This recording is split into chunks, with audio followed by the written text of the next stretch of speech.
That wasn't the surprise, John. This is the surprise. Look at these Nice. new graphics I made. And look, I even Those are got this. awesome. I even got this.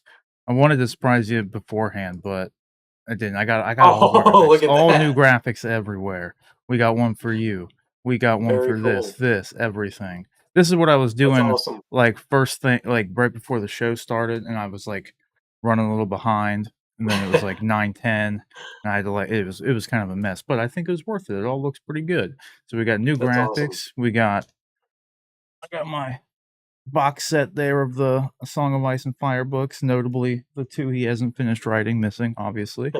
But other than that, welcome to this is the first technically official House of the Dragon after show. So lots to talk about in this one in a lot of ways. And this episode was a good representation as to why if anyone saw the video that unfortunately the stream, I had to pull the stream down and I'm just uploading the clips. I don't know if you noticed, John, from the other day, because remember when I pulled up this figure and I jokingly said, "Oh, probably just leaked my address." I did leak my address. So I had to Oh, pull the okay. stream down.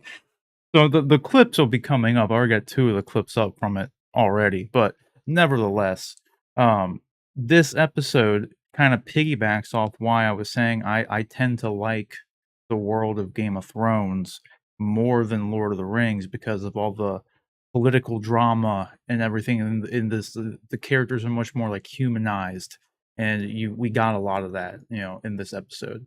Got a lot I of would definitely agree. setup happening, and that's all good. What did you think of it? Because it's for anyone who doesn't know, it's kind of an interesting duo here because I've read all the books, but John has not read all the books, correct? No, I'm strictly a TV show. Like I've only seen Game of Thrones, the series, the first series, and so I knew nothing about the books, but I was so invested in the show that I wanted to finish out the show. Like I know that there's differences between, especially Song of Fire and Ice series and the original Game of Thrones series, and I didn't. I was so invested in the show that I wanted the show to play out the way it was going to play out before I went back and read the books. I didn't want to be I liked the show so much, I didn't wanna be disappointed in it by reading the books and finding out that there was even more stuff that I loved that they weren't including or that there were changes that I wish they would have been doing it, so I thought but then, of course, the show let me down anyway. So It let a so lot of now people down. and now I'd love to read the books, and I hope to one day read the books, but there's a part of me that's, like, worried that he's not gonna finish it and that, that will be that I won't be able to. Like, I don't want to start reading them and then find out, 20 years from now, it's never going to be finished. So we'll That's see. pretty much every book reader's fear. Because I mean, I forget Yeah, when A Dance with Dragons came out, but God, I feel like it's it was been like early 8 years. 2013 or something. Yeah, I don't Yeah. remember exactly when it was, but yeah, it's been a while. So that fear has been kind of in, I feel like every book reader's minds, honestly. And then because there's other things he still needs to finish too. Like there's the Dunk and Egg series, which are a bunch of like novellas, which are Mhm. really good. And the HBO is supposedly developing a Dunk and Egg show, but they can't because there's only 3, I think, out right now, maybe 4. The 4th one should be coming soon or was supposed to have come soon, but he said there's supposed to be 7, and I think we only have 3 if I'm not mistaken. So, there's Dance yeah. of Dragons was 2011, by the way. Oh, so it was even longer than I Yeah, initially over a thought, so decade. yeah. So, yeah, it's a rough life, and there's the show, up to a point, is a fairly faithful adaptation of the books. Of some things, if anything, were just kinda dumbed down more so than Mhm. anything in the original series. Like, some things were excluded, but nothing that really majorly impacted what we did see up to a point, right?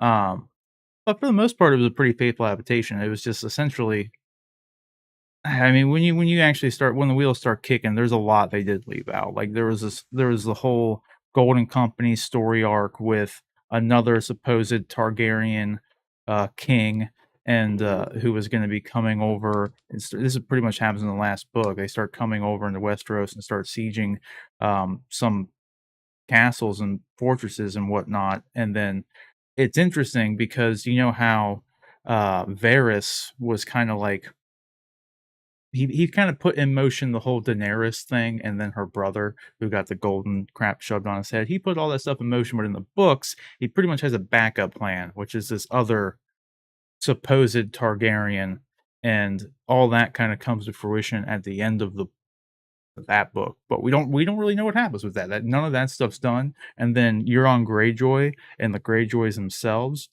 Mm. are way fucking cooler in the books, and there's just a whole bit of stuff they left out of that. But nevertheless, the show is still pretty faithful up to a point.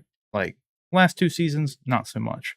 But this, from what I remember, because I remember mentioning to you the other day, it's been a number of years since I read Fire and Blood, so I'm kind of in a unique situation where I do know what happens, but due to how that book was written, and it wasn't like a novel. You didn't hear like dialogue. It wasn't, it was just a retelling of events from like three impartial parties, or impartial, but it's just subjective opinions of all these events from people outside of the events. So they could definitely play with some stuff in the show in House of the Dragon, which you've already seen, because I mentioned that whole bit in the first episode with Aegon having that dream of the long night and the White Walkers. All that wasn't in the books, Yeah. and George wanted them to include it in the show. So maybe we would have learned that in the books, but maybe not. But that kind of brings the point where it's like they do have the ability to play kind of loose because I mean, not everything was written word for word. It's just the Yeah. overall kind of events were kind of written, and that's kind of it. So Yeah. what was some highlights that you kind of saw during the show today? HBO's being kind of fuzzy. I should probably start downloading these locally so I can skim through these. But nevertheless, try to skim So through. Oh, before I forget, we right did get our there, first intro. Yeah, I was that gonna say right there, yeah. that was the first highlight for me was the new title treatment that they have, and also like I was very curious if they were going to come up with a new theme for just this series. At first, I was kind of like, well, I wish they would have. But then I got thinking about it. I was like, no, this is the Game of Thrones theme. Like just as Star Wars has its iconic theme, I'm glad the Game of Thrones series or all related content has their because it is an iconic theme. Like you hear that music and it just gets you. It's like right there. Like oh yeah, I'm in for a good telling here. I was in the same boat. I was very curious if they would end up writing a new theme, but in the back of my mind, I was kind of like, you know what? I really don't think they should, and I'd kind of rather Yeah. them not, and just have them make a new title card, just have the intro be different and keep the music, which it kind of kept everyone on their toes in the first episode because there was no intro. It just dove Yep. right into it and it started off with a great council. But then they kind of teased some of the classic theme just into the show Sure. naturally, but they didn't outright just play the theme until Yep. this episode. So I liked that though, and this was unfortunately I don't want to just play it because I'm in fear of HBO copywriting me. I would definitely Sure. mute the music and everything, but this was one of the things I didn't get to pay 100% attention to because I was trying to finish up these amazing graphics that I made. Just saying. No, but yeah, so I didn't really get to watch all of it, so I am excited to kind of actually watch it and see where it takes me. Because I presume it's gonna be kinda like Dragonstone stuff, but I really don't know because I didn't get to watch it. I Yeah, might it just was let some of cool it play. the way that they transitioned from one area to another was cool with the blood kind of flowing. This part right here where it connects. I thought that was a neat touch there. It No, no, makes that's it makes cool. the whole series seem a little more I don't know what the right word is. I don't remember. I mean, Game of Thrones, um they just kind of moved from place to place. They didn't have something that like the blood path here that took you from place to place. So I'm curious Right. if the blood symbolizes that. I mean, I guess it's probably twofold. It probably symbolizes that it's the house of the dragon, so it's their bloodline that's literally connecting all these things. But then I'm sure it also symbolizes that there's going to be some violence, some bloodshed. Yeah, I'm gonna say some That's gonna bloodshed. be it's gonna be the basis of this series as well. Yeah, no doubt. I don't doubt that at all because I there I definitely is. There definitely is. I don't know how to say the composer's name that wrote this, Wasn't it Miguel but Sapochnik or whatever? Something along no, those lines? Or is that the it director? was it yeah, the music, the guy that wrote the music, the Game of Thrones, theme, and then I think he did the music. They just had his name up a few seconds ago on the credits here. Um, but his stuff is just so good. This Game of Oh yeah. Thrones theme is just It's an perfect. iconic theme. And it's funny because normally when you think of iconic themes, your mind goes to like John Williams. Oh, sure. And this one stands out, I'd say, like, and it stood the test of time. I think. I think anybody would be able to hum you this tune who's not even really a big Game of Thrones fan. They just know it. Yeah, And that says a definitely. I lot, agree. honestly. And it also says a lot to think that, like, we both kinda had the mindset of, like, "Are they gonna make a new theme?" And, like, I kinda hope they don't because it just works, it's really good. And Well, then yeah, and that this just kind of for me, I don't wherever they take this series, if they you said it's Dunk and Egg series, if they do one of those series, you can expect this theme to, kind of preface the series or whatever. That would, which makes perfect sense. It ties it all together very well. I would hope Can you so. can you Raymond imagine? Djawadi.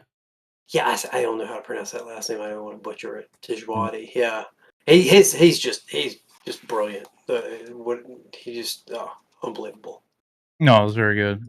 I definitely like this intro, it's cool, I'm glad they have it back. The only thing I thought they would've been cool if they did it, not that this isn't cool, um, if it were to show, because like, last time in Game of Thrones series, it showed, like, the castles and, like, homesteads of Westeros, and you just kinda whizzed through all of Westeros, so, like, it went through, like, Winterfell, and the castle rose, and you went to King's Landing, and the castle rose, and what have you. I thought it may have been kinda cool if they did it with, Valeria and kinda showed all through I don't know if it would've made a lot of sense because we're not actually in Valeria when the show happens, but it would've been cool to see, like, 'cause Viserys is building what's presumably either a replica of Valeria or of Dragonstone. It's kinda hard to tell which one it is supposed to be, unless they actually said it in this episode and I missed it. I'm not entirely sure. I assume it's Valeria, but there was a couple things I did miss because I was kinda in the middle of doing other things. But it would've been cool to see, like, maybe Valeria rise, and then you're following, like, on Dragonback through because there's a ton of dragons back in the old Valerian days, and then at the very end of it, Valeria gets destroyed, and then that's Mhm. where, like, this intro would come like, it would end with it being destroyed, and here they are. But I'm sure they will be saving that for the Aegon the Conqueror rendition of House of Dragon if they do make more of this and then go back in time, but Well, that's one thing you actually commented on that I was very surprised by, and we saw some of the coming up on or coming next on House of Dragon previews after the episode, and they are jumping. They are making giant leaps. You said this when we were watching it. They're making giant leaps in the storyline. Like mhm.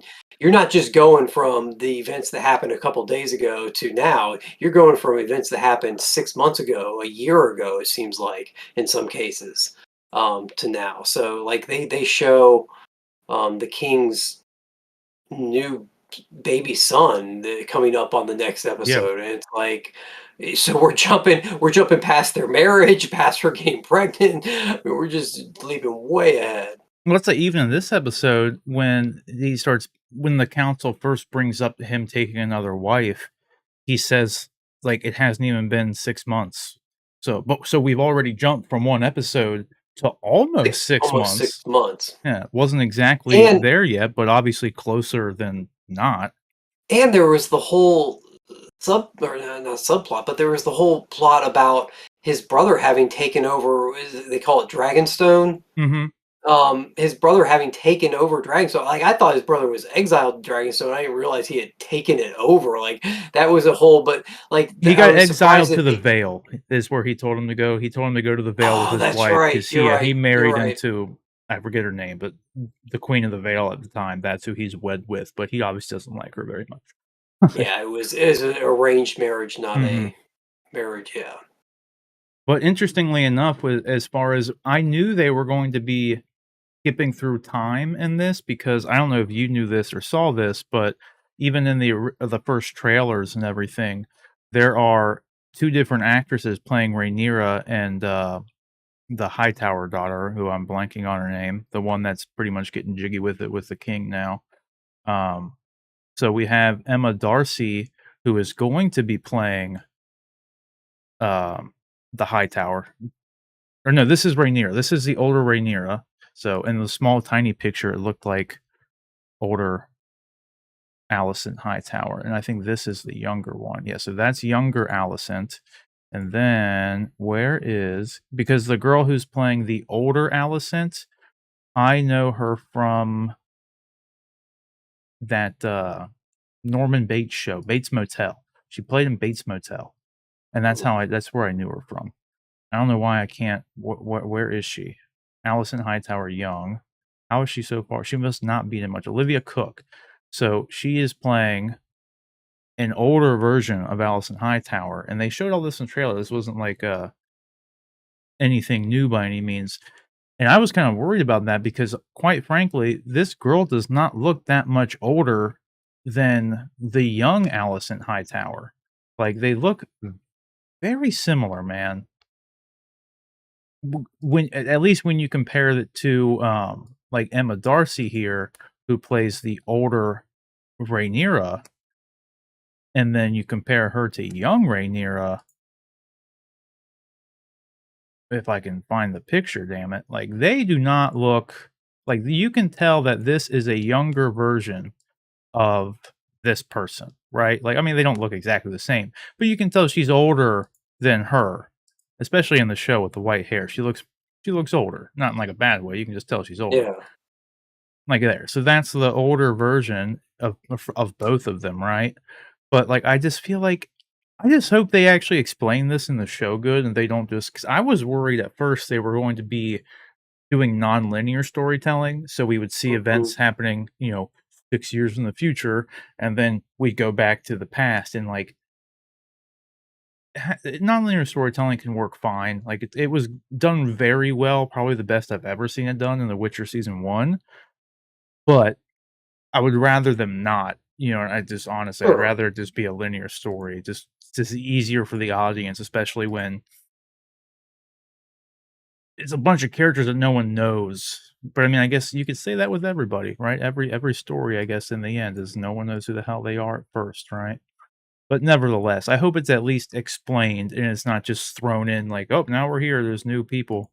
I'm sure it'll be Well, fine. They're not idiots. that's that's interesting because I did not know that they were. I see. Again, this goes back to my hesitancy to even start watching this series that we kind of talked about on the stream the other day. I was hesitant to even start watching this series because of my disappointment with how the original Game of Thrones series ended, and so I hadn't even watched trailers for it. Like I hadn't watched anything. I didn't realize that they were that they had even that they were making these giant leaps. So it's just it's very interesting because if this show, I don't know how long they intend this show to run, but if they're making jumps of months and years at a time in the storytelling, that would definitely accelerate the amount of how quickly they catch up to where the original series started. Well, it's not going to catch up to the original series. Sure. Rhaenyra is like, Princess Rhaenyra is like, s- she would be like her Daenerys's, for instance. She would be like her great great great great great great grandma. So they're not going to go that far. This is How would 172 how years before those events, and and then the what do you think their lifetimes are? I mean, that to me, that would be like maybe 2 greats at most, well, maybe only 1. these are medieval times. Yeah, remember, and So how old do it you think they gets survive? So 30s, 40s, probably 30s to average 60s average at average best. lifespan? Yeah, 30 to Okay. 60s at best, but it gets tricky with the Targaryen lineage because, I mean, this will be a brief spoiler alert for anybody who doesn't know what's going on, but if you look at like a family tree of just the Targaryens up through this point, as you can see, it gets kind of sloppy. Like it goes wide. So everyone ends up having multiple children, and then it gets passed down to just it gets messy, right? It's Okay. just and that's why there's it's just murky. It's just murky. And this is where if you look at this, I don't know if you want to be spoiled on what happens, so I won't really say it. But if you pull up No, a that's family good. tree and you start looking around at what happens here, you can see where this civil war kind of gets started, right? Okay. Because we got Viserys here who gave birth to Rhaenyra, right? But then you see Rhaenyra is matched up with someone named Daemon. Imagine that. And then, oh, but wait, look at over here. There's a Daemon that's, related to Viserys. I wonder who that could be. These kind of things. And then, oh, Viserys, Alicent Hightower. And then just, oh, so Rhaenyra is obviously been named heir to the throne, but oh, Viserys is getting married, and oh, they have a bunch of kids. Oh, but wait a minute, there's all these other people who technically then have a claim to. That's where it happens, right?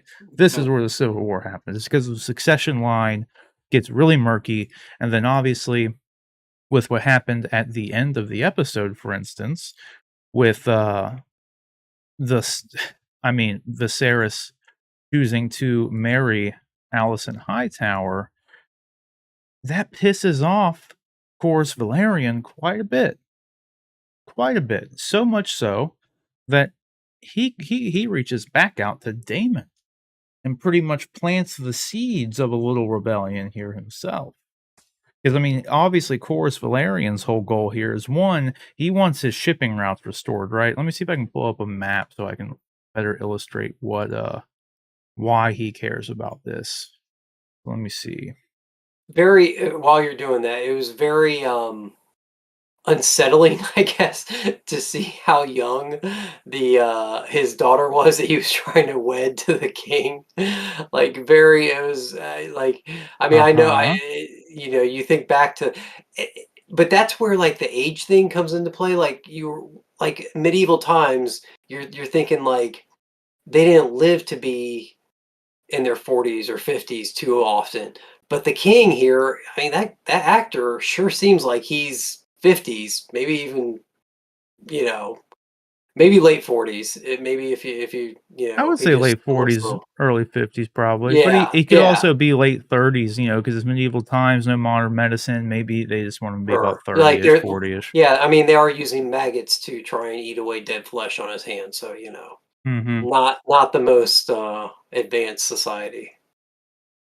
I don't know why this is supposed to be like 1400 by 1400 resolution, and it's really blurry, but and I can't even really read it, but nevertheless, the basic principle of it is these are the trade routes here, right? And these are the, what are that, like the Broken Isles, I think is wait a minute, I think Broken Isles is World of Warcraft. Nevertheless, the trade route through Driftmark essentially is this area right here. And the problem is the crab dude, I'm blanking on the name, the guy who Corus Valerian has brought up to the king twice now, who has become, sort of a king in his own right by taking over these 3 colonies down here.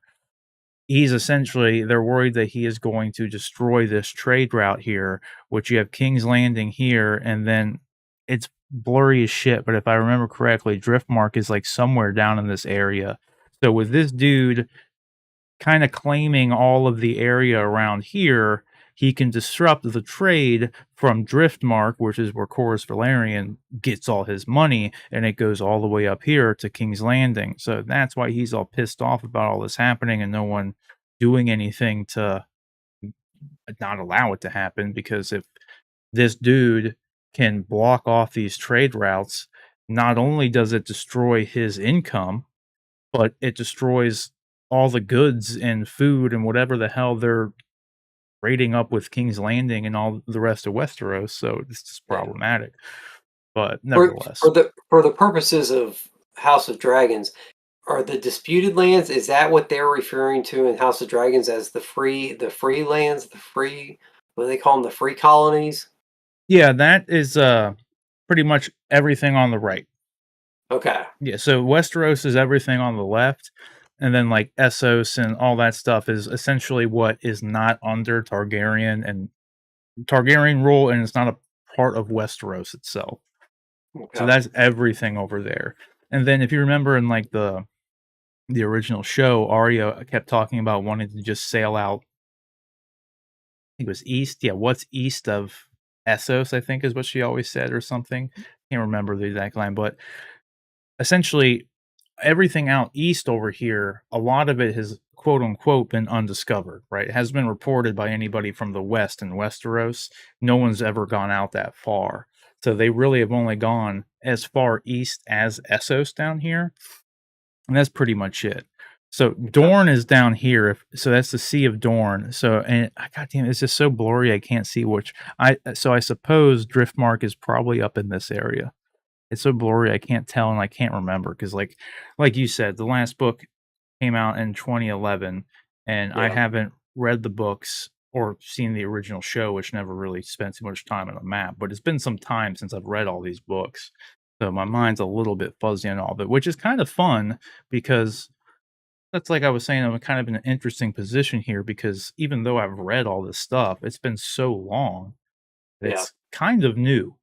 Like I told you before, I was kind of confused in my own mind about Daemon Blackfire and then Daemon Targaryen and which one. There was a Blackfire rebellion, then there's a Targaryen civil war, but technically speaking, the Blackfire rebellion, in a sense, is a Targaryen civil war. So like I'm getting these events confused in my head just because I know it all happened, but it's been Well, so long since I've read it.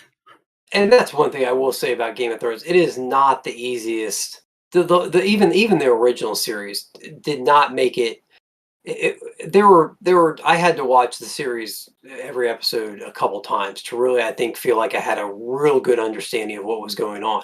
A lot of times upon my initial viewing, it was just the spectacle that I love so much, Right. and like I would know like the main characters very well, but anybody that was like a secondary character or something, God, it would take me an entire season to even remember their names or remember exactly who they were and their connection. I mean, Viserys took me forever to figure out exactly what his name was and what he was doing there and what his official job was. Like it just things just seem they have unusual names to begin with. It's not like they have, it's not like Mike and Joe and Yeah, Bill and right. Susie and whatever. Like they're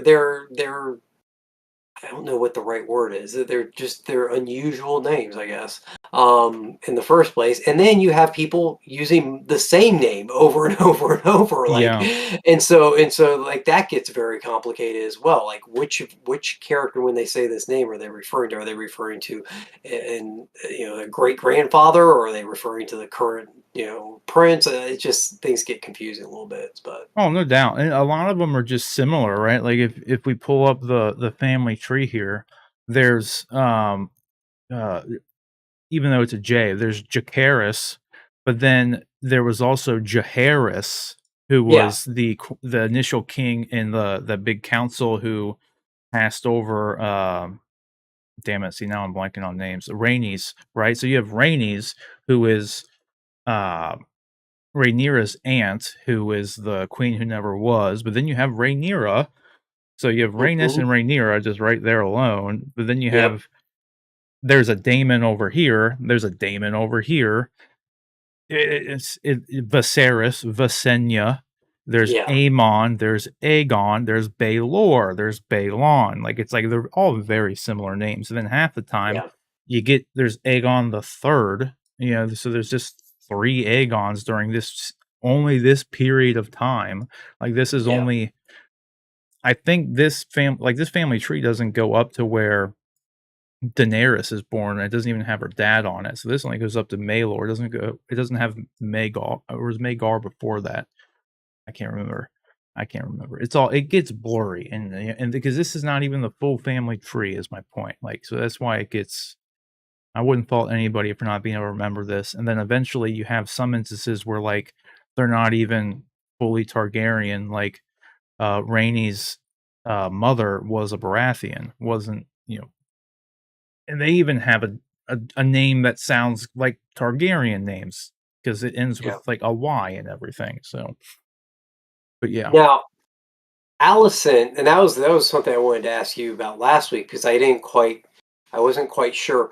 Allison is what's her relationship to Rhaenyra? Is she just a friend just because their dads work together? Yep. Is Allison like supposed to be some handmaid to Rhaenyra? Like they're just friends Yep, they're just friends. They're just ladies of the court, right? of the So court. Okay. Rhaenyra, her dad is obviously the king, but then Alicent's dad is Otto Hightower, who is the hand of the king. So they're obviously like best buds for the most Yeah. part. They both they respect each other very much, and obviously Viserys trusts Otto enough to make him hand to the king. And in this episode, we saw that Otto, I mean, cares for the king enough to put his own life in danger to go to Dragonstone and face Daemon. Yeah. Can we talk about how I don't know what the right word. How poorly thought out that decision was. Wait a minute, you're gonna go try and remove some dude from Right. Dragon. It's Dragonstone. Yep. You're gonna try and remove some dude from Dragonstone that literally has a dragon there Yeah. without a dragon. Like Right. I'm sorry. I like It, your it was show. it was never a good idea, and there's no way that the only person who could have actually done that were either of Corliss's kids, because they both ride dragons. Their mom rides a dragon, and then Rhaenyra rides a dragon. So there's really only 4 dragon riders who we've seen in the show, and I think maybe at all right now. I can't really remember, but those 4 people are really the only 4 dragon riders that exist at the moment. So it was a really foolish thing to just say, "I'll go do it." It's like, you forget about Syraxis, dude. Like, how do you think he got the Dragonstone? Like, So Corliss's wife is the queen that never was. yeah, She rides a dragon. yeah, We just haven't seen it. And then her yes, kids, she has 2 kids and they both have dragons, yes, and we haven't seen those. yes. Unless her dragon Okay, died, which I cool. don't think it did. I think she Well, and still has her dragon. that was the other thing. They were talking about a, a dragon that died, and then they were talking about a dragon that apparently is off went off to live by itself at one point, and like Yeah, that whole yet again names that are not normal. Like the dragons' names are not. It's not like somebody named their pet cat Socks. Like the dragons have very distinctive names that I it's going to take me a little bit to get straight in my head, but I didn't know what that whole conversation was in reference to. I didn't know who they were. yeah. So But Vagar was the one that's gone now. Vagar is Balon, the dragon that's gone, yes, yes, the and dragon. Vagar belonged to. That was one of Aegon's initially. He's belonged, or she has belonged to a few people. Let me pull it up so I can be for sure. We have Visenya Targaryen, Balon Targaryen, Laena Valerian, and Aemon Targaryen, at least, if I'm reading this correctly. And then, but this dragon has been around since Aegon, if I'm not mistaken, because I believe this was one of Aegon's sisters slash wives dragons when they initially left. And um, the Black Dread, Viserys's old dragon, that was Aegon's dragon initially when he came over again, if Okay. I'm not mistaken. So that's why he was the oldest and biggest of them all. Um, I think is Balerion the Black Dread, and that's whose skull is down in there right now, and the skull was Okay. there in Game of Okay. Thrones too. Yep. So that was him, and that was Varys, or yeah, Viserys rather, was the last person to ride the Black Dread. So Okay. he was the last one to ride him. But then Vagar, who was alive at the same time as Balon, or was it Balon? Balerion the Black Dread. See, now I'm even getting mixed up on these I know. names. To your It's point, to your point. But yeah, there's a they came. lot. Yeah, there's a lot going on. They all sound similar. Even the dragons' names are similar to Yeah. the human names. So, but Yeah. nevertheless, they were around the same time. So Vagar at this point, I believe, is the last dragon that's alive who has actually come from and been to old Valeria. Because ever Okay. since the Doom, in the books anyway, no one's ever gone back to Valeria. There's supposedly a bunch of spooky, weird stuff that happens there, and there's a bunch of weird creatures that are there who are we really don't know. So It's who very knows? interesting. It's interesting to me that they've chosen, like, I get it that he started the books with, um, Song of Fire and Ice, and so the series kinda just started where the book started, so that kinda makes sense, but it's interesting to me when they decide to do a prequel series that they didn't go back to House Targaryen leaving old Valyria and the doom of Valeria and that whole, because that seems like a natural starting point. This is how all of the Westeros story began. It began because these people left this area and they came to Westeros and they kind of conquered it. So it's interesting to me that they didn't choose to start it basically from what seems like a natural starting point rather than, what is it, 100 years into their reign when this story picks up. Yeah, almost 200, really. Yeah, 200 years into their reign, so because then you have things like these backstories that you're also trying to at least allude to or hint at while you're also trying to tell the modern story, and then, you're getting the events of both stories kind of jumbled up um but yeah, I mean, they tell this, I guess they're telling us through, like, dialogue and stuff, these things, but then it's also a little confusing. Anyway, it's cool, like, I just had no idea that, Corliss's I mean, that 12-year-old daughter then, she should have a dragon, right? The one that yeah. was supposedly trying to get the king to marry her. So, Hmm. So I wanna I see don't more know dragons. how. They Oh need to yeah, give I these don't know dragons how more. well you can see this, but this is how like murky the family tree gets and why it can be kind of hard to remember, even for someone who's read the books, right? Like Sure. there's a lot going on here. And then this area right here, the Dance of Dragons, this kind of paints a picture as to where we are, I guess, right? This is what we're seeing right now. These are the events of this part of the show is called the Dance of Dragons. And Okay. that's just another name. It's a civil war, essentially. So all the way back here, this would is considered year zero when Aegon and his two sister wives came and took over Westeros. And then from there it just goes crazy. Like you see these Okay. two fellas here, well not two fellas, but unfortunately, again, this is blurry as shit when I try to zoom in, but if I don't zoom in, it's too small for everybody to see. So these two had quite a few children, and Sure. it just kind of goes on through there. And this is Jocelyn Baratheon, which is Rhaenys' mom. So this is where we pretty much are right now. But then that kind of fills all the way down to this is when they take over Dorne, because Dorne is kind of still like in the middle of I believe Dorne is considered a free place Yeah, right now. there was some mention, I think, in the first episode about how they were just letting Dorne be. They didn't Hmm. feel like they needed to bring Dorne under the thumb Yeah, of the crown or something. exactly. Yeah, so they're eventually they kind of bring them in. Kind of. They even though like at least for the way the show interpreted it too. Like I think eventually Dorne became they bent the knee, but they didn't bend the knee. It was like a treaty of peace kind of thing is the way if I'm remembering correctly, at least that was the way I interpreted it. I might be completely wrong. But like even though they quote unquote knelt to the throne, the throne just kind of let them be. All they did was like trade with each other and they were essentially peaceful, and I think it was pretty much fine after that. But nevertheless, um yeah, it gets pretty murky. There's a Yeah. lot going on.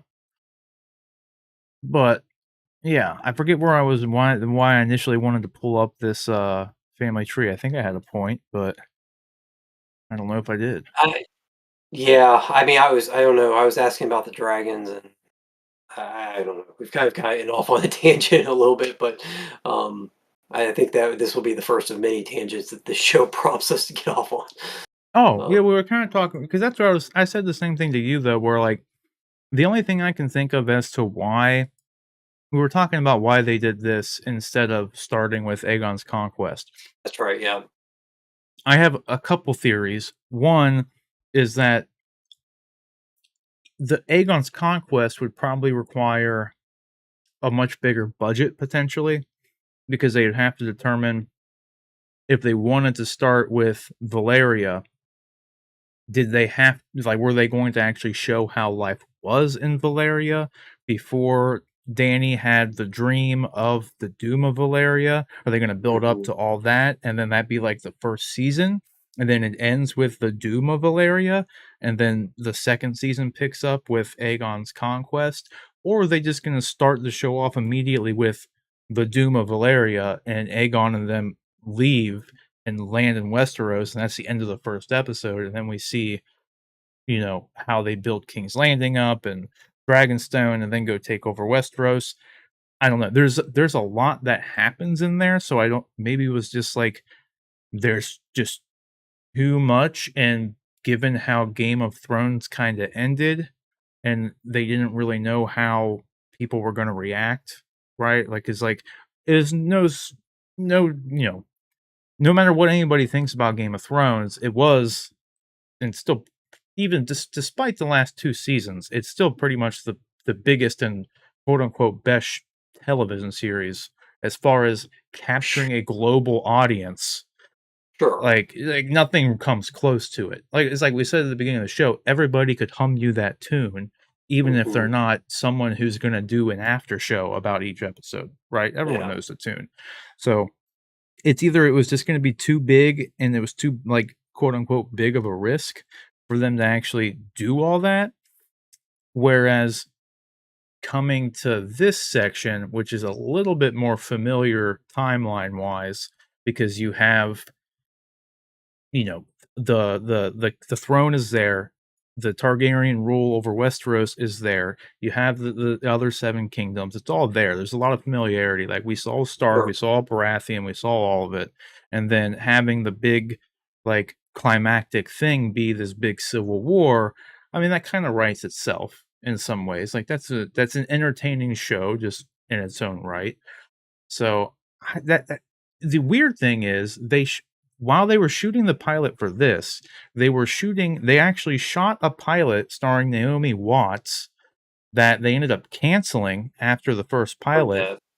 and that one was supposed to be about Valeria and before Aegon's conquest. So maybe it kind of was like I thought, and maybe it was just a bit too ambitious. And after they saw that first, pilot episode, they just didn't like it. It wasn't Hmm. compelling enough, or they just wanted to focus on this because they thought it'd be more of an easy win for the audience. Like I don't know, your guess is as good as mine, but I did come up with a great casting for Aegon the Conqueror if they do end up going back in time for this.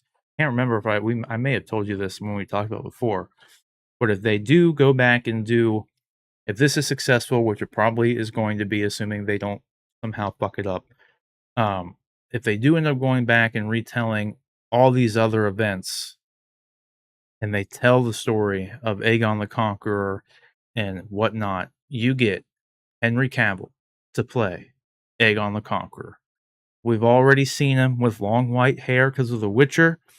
He's big, he's beefy. I would believe he is like A conqueror. I believe he is Aegon the Conqueror. If I saw big old Henry Cavill in a big ass chain of armor or a suit of armor with a big ass sword riding fucking Balerion the Black Dread and just laying waste to people, I would buy it. like Yeah. so if they do that story, they need to get Henry Cavill to play Aegon the Conqueror. That's my only wish. That would be awesome. Even though I'm sure Yeah. someone else could do a fine job, but Yeah. Yeah, the only problem is we like you said, we have seen him with the white hair. He is I think people see him as the Witcher with the white hair. I'm not sure how you distinguish him, from his Witcher look. I mean, obviously, the clothes would be different, but, um, maybe oh, give him it'd be facial fine. hair or something, I don't know.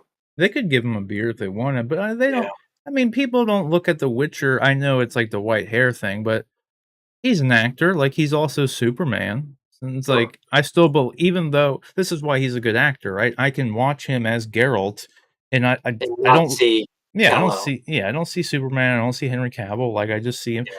I do see Henry Cavill a bit because I like Henry Cavill, so I Yeah. obviously if I'm just like, this is Henry Cavill acting like Geralt of Rivia. I get it, but like Yeah. I buy him when he's acting like these people. I totally buy him as Superman. I kind of wonder, we were talking about like why they didn't go back further. I kind of wonder if they didn't go back farther also just because, um, if you look at Star Wars and obviously how immensely successful that franchise has been, when they chose to do more Star Wars, they just did a prequel to the story. And like you said, the touchstones are all there. They had Anakin and Darth Vader and Palpatine and Obi-Wan and stuff. And so when you if you're trying to build a franchise to be something that it lasts for you know a long, long time, maybe the way you keep people invested or draw them, that scene was so cool. It was I great. just I just loved the look of Dragonstone. I loved the fog and the mist, and then the dragon coming up out of the clouds was just incredible. Um, I could watch a show of just the dragons. I mean, there would have to be dialogue. You should see the dragons doing crap. They looked, But anyway, dude. They looked even better in this episode than they did in the they other did. one. I agree. They look I really agree. good, even with Great. them flying and stuff. But anyway, sorry, just going back. I think the way they built Star Wars, maybe they're trying to mimic that in a way by, like you said, or maybe that's just maybe they do it with all franchises. And I just never really thought about it. But I think you're exactly right. That giving people the at least giving them a lot of the same touchstones that they already know to invest them even more in the story is probably, and like you said, if they just started fresh from the doom of Valyria and then that might be too jarring. It might be like, wait a minute, I don't know any of this stuff. Why do I care about this beyond the dragons? Hmm. And I So could see that being a problem had the, because like I said, if I'm remembering correctly, that's what that Naomi Watts show was about. So it was completely removed from Westeros at that point.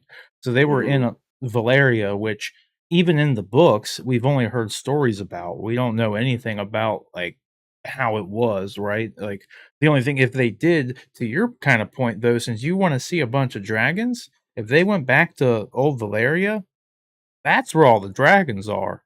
Like, Well, and I kind of wonder, like a lot of times, the way that you expand the franchise is by showing other worlds or other time periods, and not having a show completely like it's weird because I they don't do flashbacks really. I can't even see how a flashback would work in this series.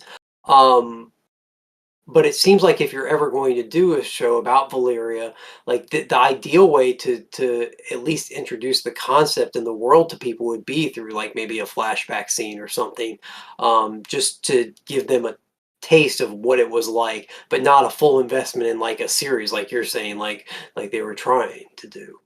yeah, I mean, they could have, a good opportunity for them to actually do that would have been during this conversation between Corlys Velaryon and Daemon Targaryen, Yeah. because he was talking about how the Velaryons, even though they obviously were from Valeria, they weren't dragon riders. It was only Targaryens who rode Mhm. dragons. So it would have been a good time if they wanted to do a quick flashback and show a little bit of Valeria. They could have used footage from that canceled Naomi Watts show if they wanted to, True. and like And just could just have have done the it. voiceover run. Yeah, and just have his, as he's talking, just you Yeah. just see, you show the big wide of Valeria, and then you see some, Valerians rowing some boats, but then you see a bunch of dragon riders flying by, and then there you go. And you just a quick little scene. Yep. That would have been interesting. How do you think, as someone who has not read the books, but may have had some of it spoiled by looking at that family tree, what I try not to pay too much attention what you're looking yeah, at. So what do you see happening from this point forward? Because it's obviously been, as someone who like loosely knows what they're going to do, because like I said, they could change stuff. But I know what is going to be happening. Where do you see the everything going from this point, since he chose in front of the council and Rhaenyra that he is going to take a new wife, but it's going to be Alicent, and what do you think is going to be any repercussions from that? Um, I mean, it could go a lot of different ways. I mean, clearly from the next on footage that we saw, it looks like he eventually gets his son. So he gets for lack of a better, and this is not me saying this is correct, but for the time period and for their world, he gets a true heir instead of just, he gets an actual male heir, which they would count probably as a more true heir than they would a woman, a female, his daughter. So I'm sure that that's going to raise some conflict, considering that he's named her the heir to the throne, and then he actually has a male heir that, um, for their purposes, should be the one to take over, and then you're going to have this third, his brother, still vying for, I'm sure, control of the throne at some point. So, yeah, I don't know how those three things are all going to resolve themselves. Plus, then you've got Corliss. What's Corliss's wife name? The queen that never was. Rhaenys. Rhaenys. So you've got even a fourth, Rhaenys, who I think is still kind of Oh, they're pretty has butthurt. designs on hopefully still maybe eventually being ruler at some point. So, or at least her children, maneuvering her children into being rulers at some point. So, yeah, there's a bunch of different. I don't know. I can't really. I don't know. I don't have a good guess right now. 2 episodes in, I'm still kind of just trying to get my lay of the land. Well, that's the thing. Rhaenys and Corliss, as you've seen here, they were obviously pretty butthurt about the Great Council, Yeah, where she famously got dubbed the Queen Who Never Was. And in a lot of ways, this meeting that he had with the king and him offering his daughter up in marriage was kind of their, like, in some ways you could see it as being like their last play, right? That was their yeah, last play to actually take power again. And like, which is evident. I'm just talking loosely based on the show, not like anything in the books, because obviously he was quite offended in that meeting when he chose Alicent over his daughter. And then for him to then immediately after that go and have, like, invite Damon over to Driftmark and talk about going and doing things on their own, and they're the second sons or whatever, so they have to essentially make their path. It's not laid out for them like it is for these firstborn sons and everything. So obviously some shit's about to hit the fan in very many ways.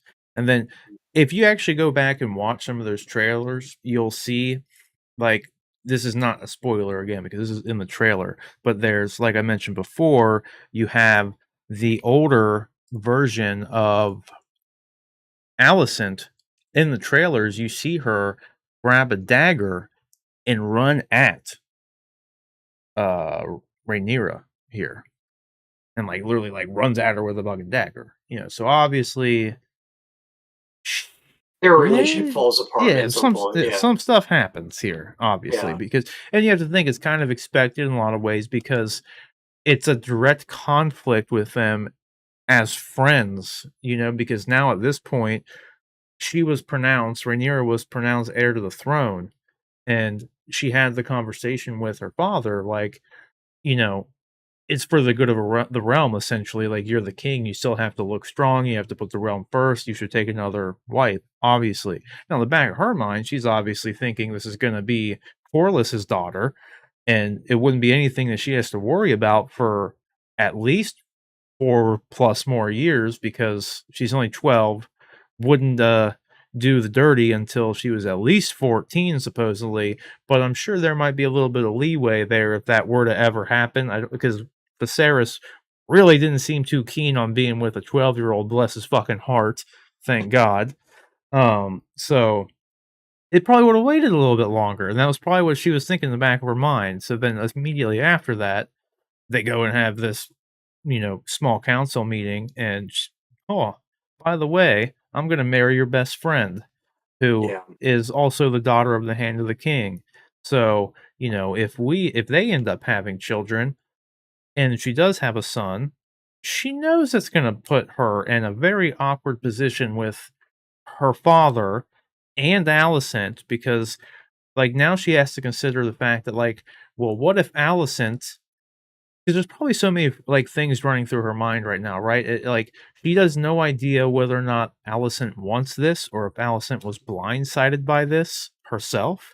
So she's in her mind, she's, like, running all this through her head, I'm sure. Like, is this something that, like, her and Otto had talked about and planned? Was this something that her and her dad had planned and talked about? Like, whatever it may be, because obviously anybody that becomes the king's wife is a direct contestant in direct conflict with her claim to the throne, assuming they have a kid Yeah. and it's a male. So, I mean, they Well, it's just very problematic, obviously.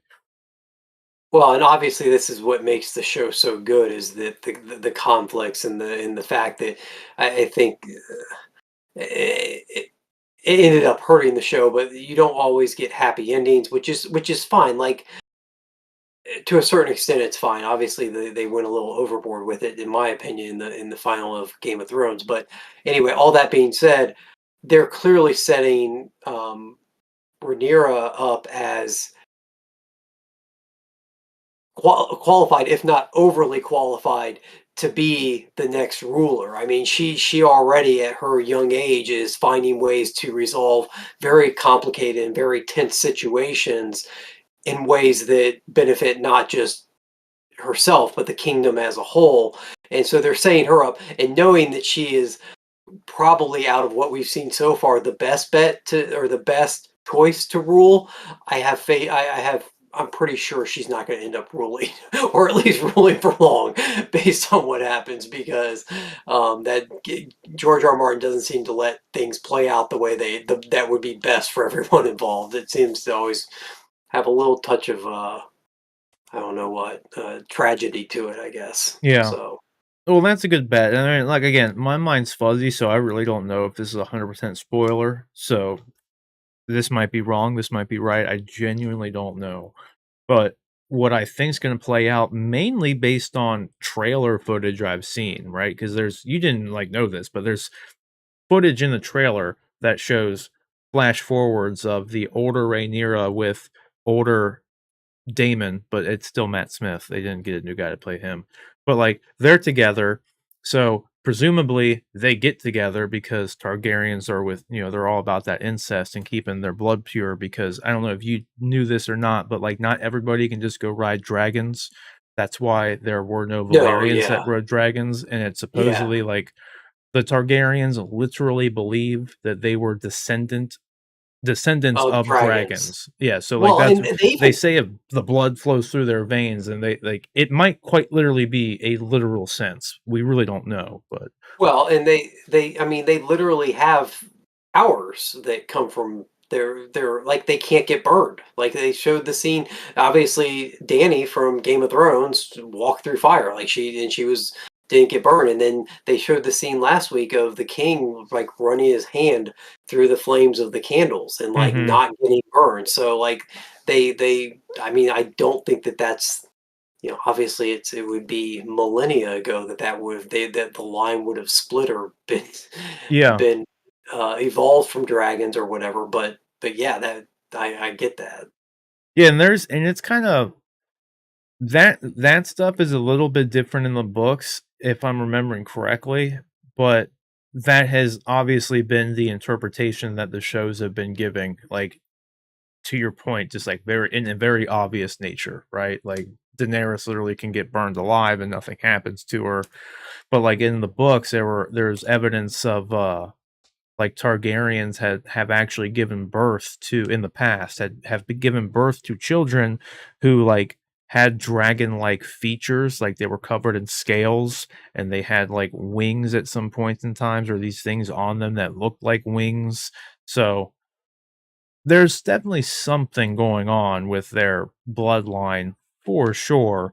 Whether or not it's some sort of spell or anything like that. That's one of the things I like about Game of Thrones is that the magic nature of everything and the sorcery stuff and the fantasy stuff, that's not the driving plot. Like that stuff's even in the books is left up to interpretation a lot of the times. And Yeah. it's always approached from the point of view of a individual and what they are doing and how they perceive it to happen. Like Melisandre is a really good example. Yeah. Like we clearly saw in the show, like she can do some shit. Like some shit that she does like magic wise, like we see results, but no one else like believes it's even like a thing, right? Like it's kind of like people nowadays with like global warming. They just like that's not a thing. It's like, but a lot of other people are it is though. Like There's the scientific proof that yeah, it it's backs it like up, yeah. yeah. So it's like a lot of people see it, and a lot of people believe it, but then there's all these other people who just don't.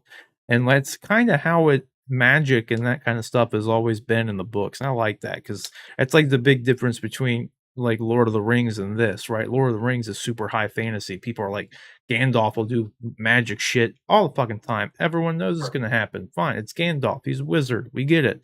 That's what this is like it leaves them a lot of room to kind of play with stuff too, and that's why I kind of like I don't know, I like it. Even though I would Right. like to see like if the Targaryens really were descendants of dragons, it'd be really cool if they had like a druid Targaryen who could just turn into fucking a dragon, like and just do shit. That would be cool because we Yeah. saw like Bran in Game of Thrones obviously has mystical powers. He was able to look through time and all the stuff with Hodor, The especially, Raven. like, the Three-Eyed Raven and Blood Raven. That's a whole other thing. Because like, did you know that Blood Raven, the dude that he was talking to, the Three-Eyed Raven in the tree, that dude, he's a Targaryen? Like, yeah, I there's a whole lot of stuff with like, they called him Blood Raven back before he became the Three-Eyed Raven, and that was a whole thing. Then you had Master Aemon, who was on the wall with Jon Snow. He was Targaryen as well, and he was actually heir to the throne, but he left to be a maester. Like so, there's this. I don't know. I don't know. I'm kind of going on a tangent about lore right now, but yeah, I like. There's a lot of stuff going on in the show, but they could go a lot of ways with this because I think let me circle back to what my point initially was that just based on the footage we've seen, there's obviously going to be some stuff that goes down between Alicent and Rhaenyra. Rhaenyra is going to probably be with Daemon. They're probably going to have kids, but then Alicent and the king are probably going to have kids. And then that therein lies the perfect storm. That's the dance of dragons, right? Because you Mhm. have the king who now has quote unquote true heirs, but then you have Rhaenyra who has been the heir to the throne for 10 years at this point in time, has become a respected political leader in a lot of ways. At some point, she probably marries Daemon and then they have kids. So now you have Daemon, who he in himself is the rightful heir to the throne, who now marries Rhaenyra, who was the pronounced heir to the throne. So they obviously would have, if all that's correct, a very strong claim to the throne, right? And then you throw in all the people like Corliss Valerian and who are now because of Viserys's actions are now in support of Daemon seemingly. And then you have like the Golden Company, not the Golden Company, rather the Gold Cloaks, rather, who are 2,000 men strong. They've said in the show, who are all behind Daemon Targaryen.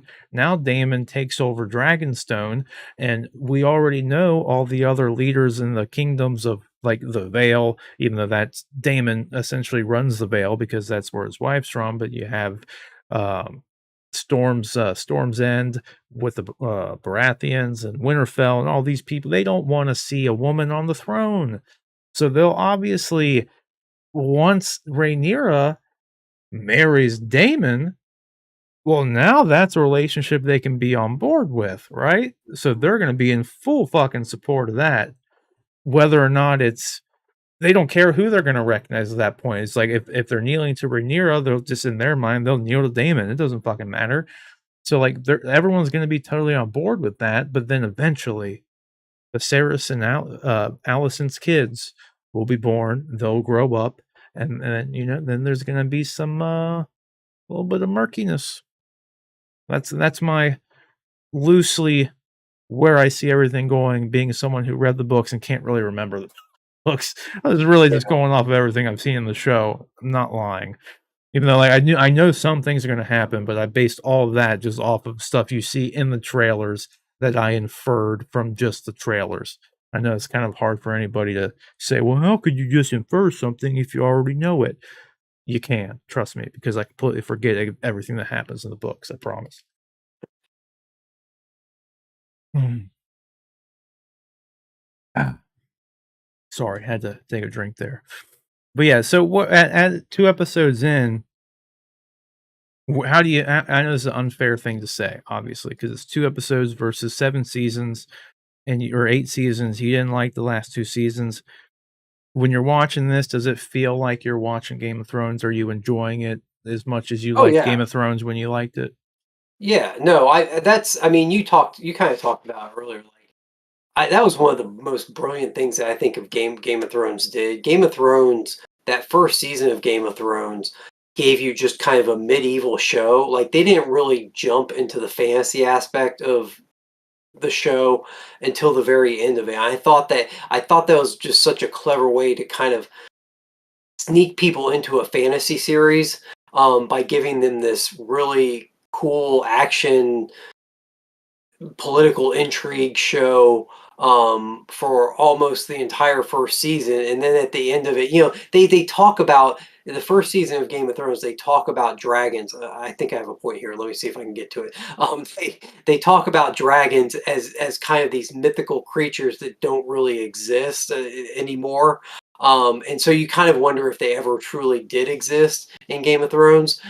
And then you get to the end of the season, and Danny steps out of the fire with 3 baby dragons, and you go, "Holy yeah, it actually is dragons, like, they actually have dragons, this is awesome."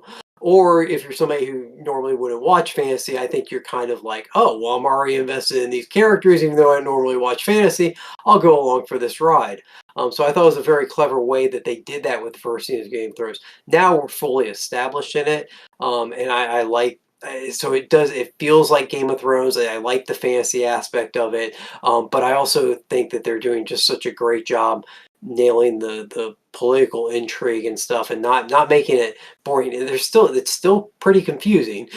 It's still, I think, it takes some work and maybe even some rewatching or some discussion like we're doing. And maybe that's one of the things why the show becomes so popular, is because people do discuss it so much, and um, it requires more of your time outside of just the 50 minutes or hour and whatever that you sit down and watch it. So Well, that's the thing too, because everything can be so confusing. Is a pretty good point in all reality. Someone like who is just an average viewer, just like, yeah, everyone talks about this damn show. I might as well give it a watch. They're not gonna know what the fuck's going on. Like, they're not mhm, gonna know, like, once they start hearing all these weird names, they're not really gonna know what's going on. So then that's where the water cooler stuff really comes into play, right? And you talk to someone like, not tooting my own horn or anything, just as someone who's read the books, you get someone like me who's like into it, knows what's going on. You can kind of be like, oh yeah, well that's XYZ person. They do XYZ thing. And like, that's why that's cool. And that's why that's important or whatever. And then it just kind of spreads, right? Because now this person who was like really didn't know what was going on, but liked what they were seeing, now they have this like knowledge and they can pass it on to their mom or sure. whoever the hell else it was. They also do a really great magic trick of you can like a layperson that isn't entrenched in the mythology of it and have not read the books. I can watch it and still get the broad picture of what's going on. I may not understand all the minutia and all the different interplays between the families, but I can very clearly watch this episode and come away from it and go, okay, this guy wanted the king to marry his daughter, and the king said, hell no, I'm marrying this chick because your daughter is an infant, and I'm not marrying an infant. And this Right. guy was pissed off, and now this guy's going to his brother who he didn't get along with, and now they're going to get together and come after him, and like you get the broad strokes. but there is a bunch of little tiny maneuvering and pieces that if you really dive into it, makes it even cooler and more fun. It's just how much time you want to devote to it. I think they do a really good job of balancing that. Yeah, there's a lot of nuance to it, for Nuance, sure. great word. And Yeah. that's another reason why, like, not to take it back to comparing to Lord of the Rings, because again, like, I like Lord of the Rings a lot, and I really hope Rings of Power is really good, like, I do. I'm not shitting on it in any way, but it's like, in my mind, that's why I was always kind of been more attracted to the Game of Thrones, the story of A Song of Ice and Fire and whatever iteration you wanna call it. It's because it's more about, like, the people, like, you see everything happen from the events of the people within, and they are actually relatable people. Even the Targaryens, who have these quote unquote mystical dragon riding powers and whatever it may be, in the end, you even hear Viserys say it himself in at the end of the first episode, like, the dragons are an illusion. Like, they don't really control the dragons. Like, and in the end, it's 100% true. Like, the dragons can leave whenever the fuck they want. Look at Vagar. He's gone or she's gone. She was too big to stay in the dragon pit, so they just had to let her roam. Period. You saw it in the end of Game of Thrones. What was it? Dragon? His name is Drogon. Drogon, the biggest one, he'd just fly Mhm, the fuck off. mhm. He'd just come back whenever he Go eat pleased. goats. Go eat goats. Yeah. Eh, I'm very. I don't know that we're ever going to get this, and I mean this is just me being really focused on the dragons, but I would like to know. I'd like a better like to me there has to be a land where the dragons live or like the dragons come from. But I'd also like to know like so every time they have a kid, does the birth of a Targaryen match the birth of a dragon? So the dragon's eggs just wait until a Targaryen is born to be hatched? Is there some sort of like link between the two? Or like those dragon eggs that they had, the dragon egg that was supposed to be in the prince's bed crib with him, will that dragon egg that Damon had stolen, will that dragon egg eventually hatch on its own, and will there be a new dragon without a Targaryen being born? And where then does that dragon go since it doesn't have a Targaryen to match up with? There's stuff like that I'm very curious about. That I don't think we'll ever get into. I think they'll probably just focus more on the human side of it than the dragon side of it. But those are kind of questions in my head I have too. so they don't coincide with the birth of a Targaryen. That's more or less like it's like a faith ritual kind of thing to have the dragon egg in the like with the baby Targaryen when it's born, right? And then because then presumably, so if that dragon egg hatches, that would be that Targaryen kid's dragon. But Exactly. there's no real guarantee that that egg is even going to hatch in that kid's lifetime, technically speaking, because they're really foggy on the like egg hatch cycle of dragons in the lore. Like to my knowledge, there's not just like, yeah, it takes 9 months like a human. Like, it's not how it works. Like, I don't recall them ever kind of going into it, and it's kind of prevalent in the very beginning of Game of Thrones when what's his name? The little dude who owned the house who was keeping Danny there and he was working with Varys. Why can't I remember his name? Nevertheless, Daenerys and her brother were given those 3 dragon eggs. Yes. And those have been around for, like, ever. Like, Yes. not for forever, but, like, they were already eggs when her dad was king and he lost the throne, and those were the last 3 eggs that they were able to save from the Dragon Keep before the Baratheons, when they took over and sieged the castle, they destroyed all the dragon eggs, as a sane person would, who was taking over the throne, right? And it's like, "We can't control these fuckers." From people that control dragons, Yeah, yeah. We're exactly. not So gonna it's give them their most powerful weapon back. Yeah. right, exactly. So that all makes sense, and it was a smart decision, but they were able to get those 3 out, and they just eventually, by sheer happenstance, hatched because of the fire that they got engulfed in. So you kinda saw in this episode when Rhaenyra gets the egg from Daemon, the people had like a heated kiln to put the egg in. Yeah. So that's really the only Like thing the they've incubator. exactly, yeah. So it's like Yeah. warmth and like warmth of like fire seems to be the only thing that has really ever been shown to like kind of egg on the birth of a dragon, if that makes sense. But there's Sure. not really a set time that anyone's ever gone over in the books. So it is kind of that's again, that comes back to the things I like kind of really like about the show or in Game of Thrones in general, is all of the mysticism stuff is kind of left very ambiguous. Hmm. And it's kind of like a classic thing with like this modern storytelling in general, where like a lot of things are just better left to the imagination. Midichlorians. Yeah, exactly. Like we didn't need that. Or Yeah. yeah, we didn't need midichlorians. The force just being the Is force the force. Yeah. was fine. But Yeah. then and even with like aliens and alien and xenomorphs, it's like then you went back and you demystified the xenomorphs, right? You brought in these engineers who made them, but then like they didn't really make them because then it was David, just a robot who decided to keep tinkering with what the engineers made. And it just becomes it's like we didn't need to know any of this stuff. Like, we just needed the xenomorphs to be cool and just do their thing, and that's it. And it's kind of the same way with dragons and stuff. It's like we don't need to know every little bit. Like, they came from Valeria, and like the Valeria blew up, and now this they're here, and it's like okay, that works for me.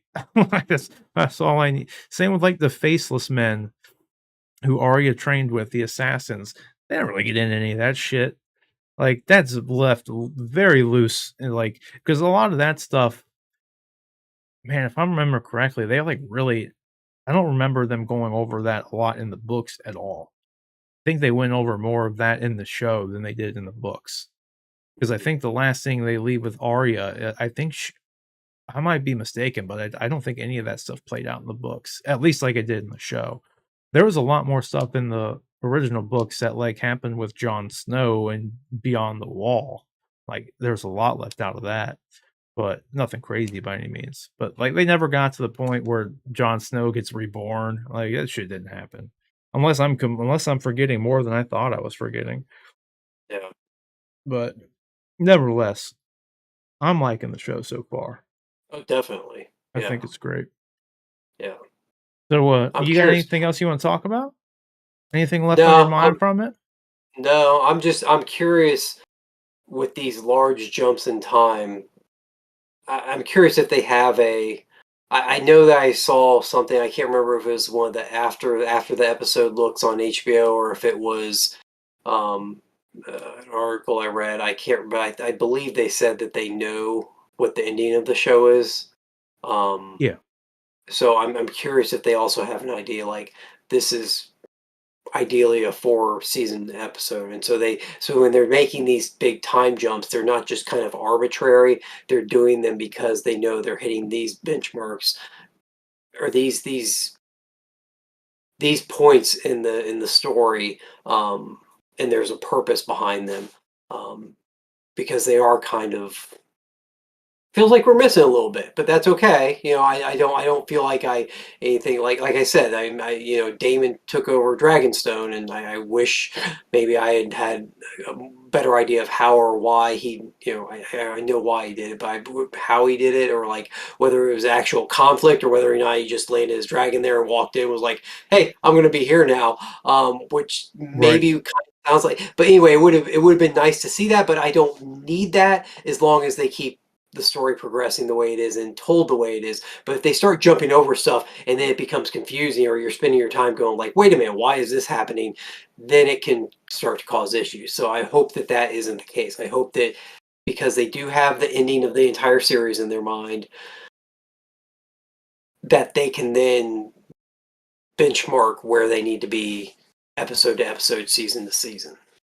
That's what it seems like, 'cause they said that they imagine this part of the series at least. Because, like I said, if this is successful, they said they'll potentially go back and tell different parts of the Fire and Blood story, but they said Mhm. this would be, in their minds right now, 3 to 4 seasons. And Okay. I think that honestly is just determined on how popular it is. Because I'm guessing that because all this stuff is in a book, right? So they're filling in the dialogue, but they do have the A to B, they have A to Z. All they're doing is filling in the gaps and how long you're taking to get to each letter, really, at this point. So that's the only thing I can think of in my mind is like why they would say 3 or 4 seasons and not just say it's 4 seasons if people watch it. You know what I mean? Yeah. Like we got 4 seasons of this planned, but everyone's got to watch it, whatever. My guess is because it is just kind of bullet points in the source material, it's up to them how much of those gaps they want to fill in, right? So I'm sure between everything they have in the book and talking to George and how they're doing the dialogue for this season and everything, they're confident they can tell this story in 3 seasons if they need to. But if they could stretch it out to 4, they also can. Right, because they Yeah. could spend more time doing something like you said, like, maybe we could show that Dragonstone situation. We didn't have to, because it's really just a footnote in this overall story, so we're not gonna tell that. But if this is the biggest show in the fucking world next year, they'll probably spend some more time doing some things, right? It's like they have time to do it. People are watching. They'll make it good. Whatever. I am worried a little bit about the skipping time thing for that kind of same reason, just because I don't want them to kind of to your point, like with this Dragonstone situation.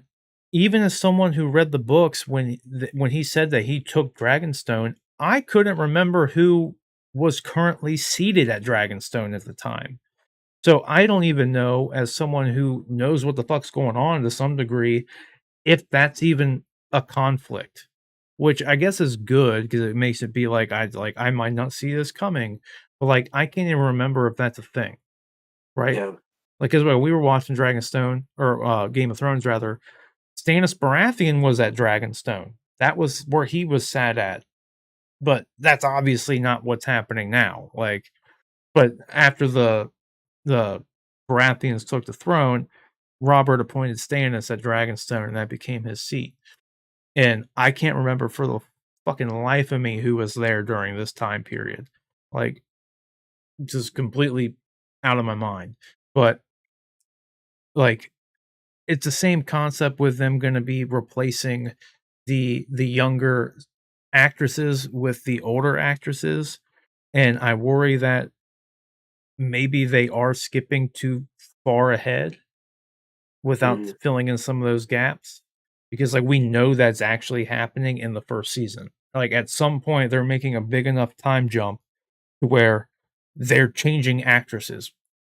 Yeah. So that part worries me to some degree, just because like how many more Dragonstone situations are we going to have, and are they going to be relevant? Like, could it have been better had we had this whole first season with the younger actresses, and then in the next season they skipped forward in time a little bit, right? Yeah. Like, but I guess we'll just have to wait and see how they tell the story. And even me, I can't remember myself, so that's why I have the concern. All because I think in the end, given this is a Targaryen civil war, and the footnote really is about what just happened, right? Is him saying, I'm going to take a new wife, I'm going to marry her. So obviously, that's the conflict. I named an heir, it's my only daughter at this point, only successor in any way, shape, or form. But now I'm going to take a new wife. So obviously, they're going to have kids. Rhaenyra is probably going to grow up and have kids of her own, and that is the conflict in and of itself. So maybe they don't need to spend the whole season just to get to that point, because I feel like that would have been our season finale had they kind of Mm. spent more time, right? Because that was like a big bombshell in a lot of ways. They could have spent this quote unquote less than 6 month period all right there and then ended it there. And then the next season was a time jump. But Yeah. I guess we really won't know until we see how, how when the time skip happens, essentially. Because at this point, I'm thinking maybe it could be as early as the next episode, but it could also be maybe like the 5th episode. So you get to the latter, so the 6th episode maybe. So the last half is them skipping forward a couple years or something.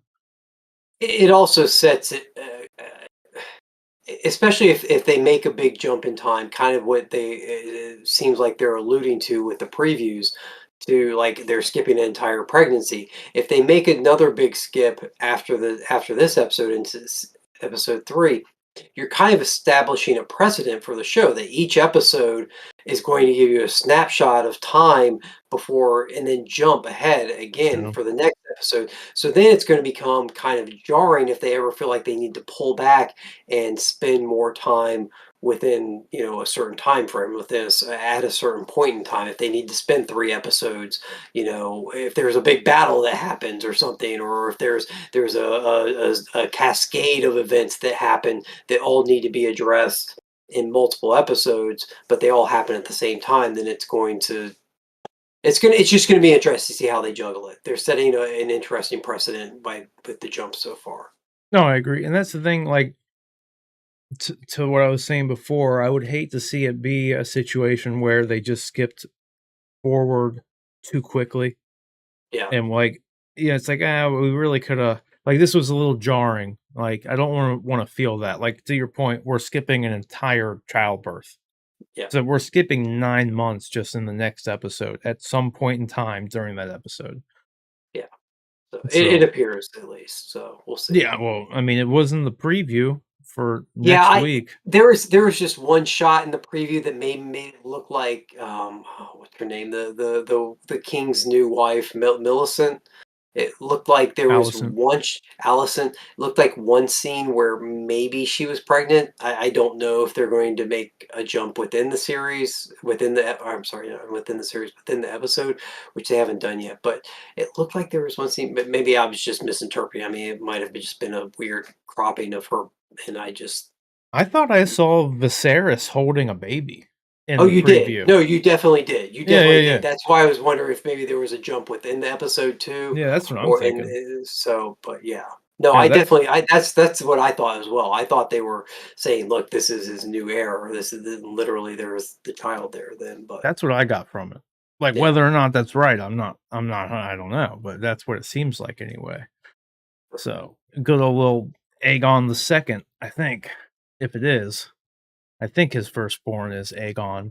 He names him Aegon. I think his firstborn is a boy, and he names him Aegon, and he's Aegon the Second. Surprising that there was only, and all this time from Aegon the Conqueror, no one decided to name their kid Aegon. Interesting. Like you'd think everyone would, if once they had a boy, is like, I'm naming this dude Aegon for sure. It's gonna incite fear. Everyone knows Aegon the Conqueror. Like this is the dude, Aegon. They yeah. just didn't do it. There's only like, I think there's only like maybe 4. There's only like 3 or 4 of them, and then like you got to include Jon Snow in there ish, even though he would technically be Aegon Blackfire since he was a bastard. No, he wasn't a bastard technically because him and Rhaegar and his mom got married. I think didn't they show Yep, them getting yep, married? Yeah, so he yep. wasn't a bastard. Secret. He's There was a yeah. secret marriage. Yeah, the Yeah, secret ceremony. So he was Aegon Targaryen the fourth, I think. Interesting. That's kind of a completely different show and story, though. yeah. So, but yeah, I liked it. I'm on board with the show. I liked it. I'm glad it was good. Well, On and we're 2 for 2 now.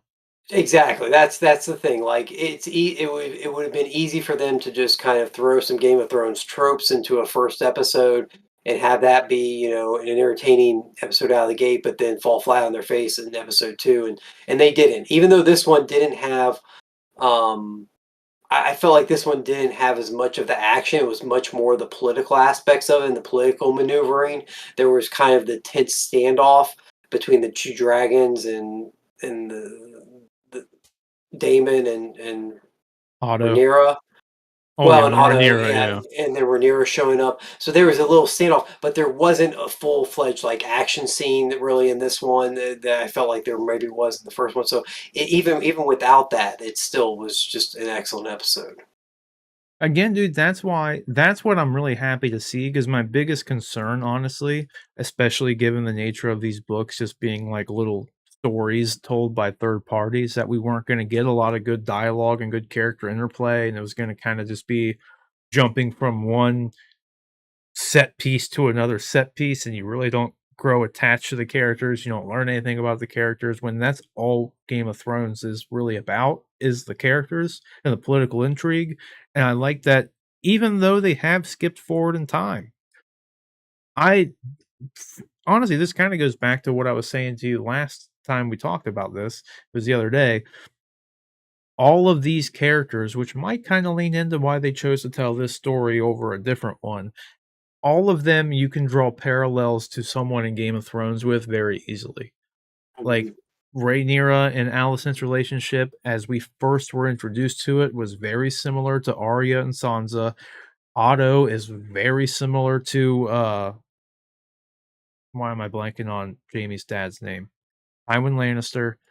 Like, Yeah. there were just little things like that, like, you just see it, and, like, Damon was very much like Jaime Lannister, like, that like, if you could just very easily see these things, and you have, God, what's his name? The Dornish knight guy who they're calling Dornish, but isn't really Dornish in the books, I don't know what they're doing with that, but the knight that Rhaenyra appointed on the Kingsguard. Sure. Yeah. Yeah, that guy is very much a noble Jon Snow, Robb Stark-esque figure. Like, there's all these characters are very relatable to the Game of Thrones characters that came before them. So, Yep. it definitely helps a little bit, I think, with everyone kinda understanding the characters without even spending a lot of time with them just because, like, they are so reminiscent to those characters. They did a good job with that. Yeah. And again, man, the dragons looked really fucking good in this Real good. episode. Like, that Mm, all looks definitely. seamless. Like, that doesn't look Oh, this yeah. doesn't look CG fake, honestly, like, it looked really good. Oh, Like, definitely. this looked better than it did in the first episode, even when the dragons weren't flying. Like, when the dragons were just standing there, it didn't look as good as this sequence did. So, like, Yeah. even though nothing really happened in this, they spent a lot of time on this, because even when Syraxis, I think that's Damon's dragon's name, even when he just, like, approaches from the fucking mountaintop and just lets out the sound design was really cool. 'Cause Mhm. Syraxis didn't just have, like, a normal roar. Like, because he has an oblong neck, they literally took, like they made him sound entirely different than the other dragons. Like, he had, Mhm. like, a lot of cracking in his voice and stuff, and it would make sense because he has a very long neck. So he has a very long esophagus, the air takes longer to get there, so he has a very different sounding, like, very breaky roar. I don't know why I'm, like, kinda nerding out about a dragon sound, but, like, it stood out to me, and it made sense because of the whole long neck thing.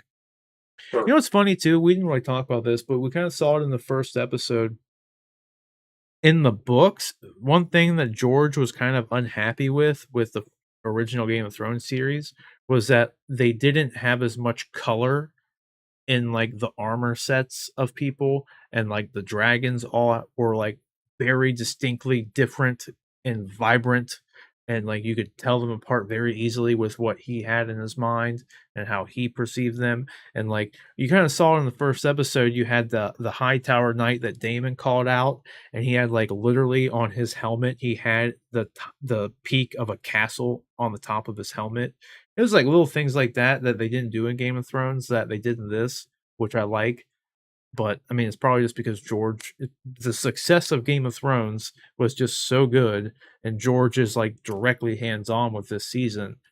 They're obviously just letting George have a lot more input, I imagine, so Yeah, which definitely. is only a good thing, but yeah, I don't know. You got anything else you wanna add? I think I pretty much covered everything I wanted to talk about, Oh, yeah, unless I'm definitely, yeah. missing something. Alright, well, we'll sign off then. John, why don't you tell everybody where they can find you? Nightwing_J, over on the Twitters. That's where you're gonna find most of my pointless ramblings. So You can't say it's pointless ramblings if we're gonna come on here and do a show, because you have very knowledgeable insights. You talk about nothing but important topics, no I mean, politics, nothing. It's just all fun. Yeah. Yeah. Yeah, Really. you gotta sell yourself. Boy. Comics, yeah. Sell it. Comics, yeah, Yeah. definitely. Nevertheless, guys, you can follow me just at Sir Rob Bifo. I say this all the time lately. Like I don't really use it much, but if you want to follow me on there, do it. And then every time I go live, there's a little auto tweet that goes out that says live. And then if you're following me, you could just retweet that. And that's really all I would need. Because that's really all I care about, right? Just want people to come hang out, watch the show. So you go do that, and that's fine. You can also like and subscribe and do all that fun stuff. We're going to be doing the House of the Dragon after shows here, unless something crazy comes up for the rest of the season. And then we have a lot of other stuff coming out. Hell, John, dude, you know what I just thought of? Speaking of which, guess when Rings of Power airs? Doesn't the first episode come out Labor Day? The first 2 episodes come out on Friday, Oh, okay. but we've been streaming on Fridays. We have, but me finding 2 hours on Friday to watch is Okay, gonna be yeah. tricky. The first episode, yeah, this first week might be. Well, no, they are supposedly they're releasing them earlier because of the 2 episodes. I Okay. can't remember what the exact time is, but I think they're really and with no joke. I don't know if they'll do this with this show, with the Lord of the Rings show, but for the boys, that always came out on Friday, but that actually came out Thursday night. Like Yeah, so you could watch it Thursday night and not have to wait to watch it like Friday night. So like okay, I was always watching. I don't know if anybody knew that, but like I would always watch it by 10 p.m. Eastern. I could watch the new episode of The Boys on Thursday every okay. week. So I don't know. I doubt they'll do that with Rings of Power because they probably want it to be like a worldwide release. But you never know because they've already are playing the first 2 episodes in theaters, and a bunch of critics have already seen the first 2 episodes. So it Yeah, might come out earlier. But nevertheless, tomorrow or this week aside, our Friday streams could kind of devolve or evolve into Rings of Power after Lord of the show Rings first. discussion, Yeah. sure. And then Well, we we've can already got still She-Hulk. We've got She-Hulk to I was gonna finish up say, too. We've got yeah. So we'll have Rings of Power and She-Hulk yeah. after shows. That's gonna be a big show.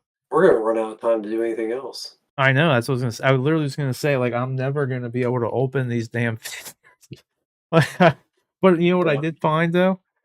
Just if anybody did watch the stream before I had to take it down, I did find my other DSLR. Oh, nice. So I'll be able to hook that bad boy up and have my fun camera shots. But nevertheless, guys, for the final rant there, that was it. Follow me at Sir Robifo. Like and subscribe to the channel. House of the Dragon after shows every Sunday. We're also been streaming every Friday, and then all the clips go up throughout the week. So like, subscribe, share, do all that fun stuff. And then until next time.